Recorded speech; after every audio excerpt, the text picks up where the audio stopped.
ओए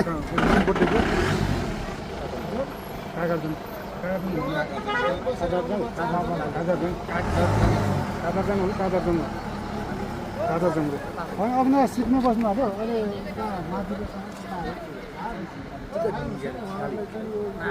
कतिजनाको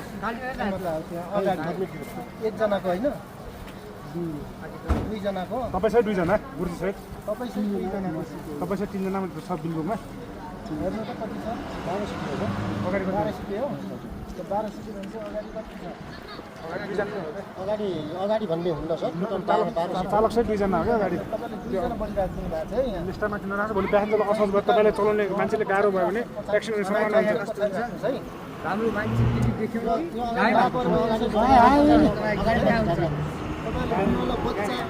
बच्चा नि मान्छे हो नि सङ्ख्यामा त आउँछ हो कि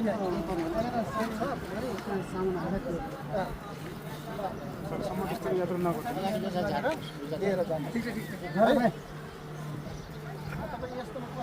कसरी चलाउनुहुन्छ कसरी बसेर चलाउनु तपाईँले कम्फर्टेबल हुनु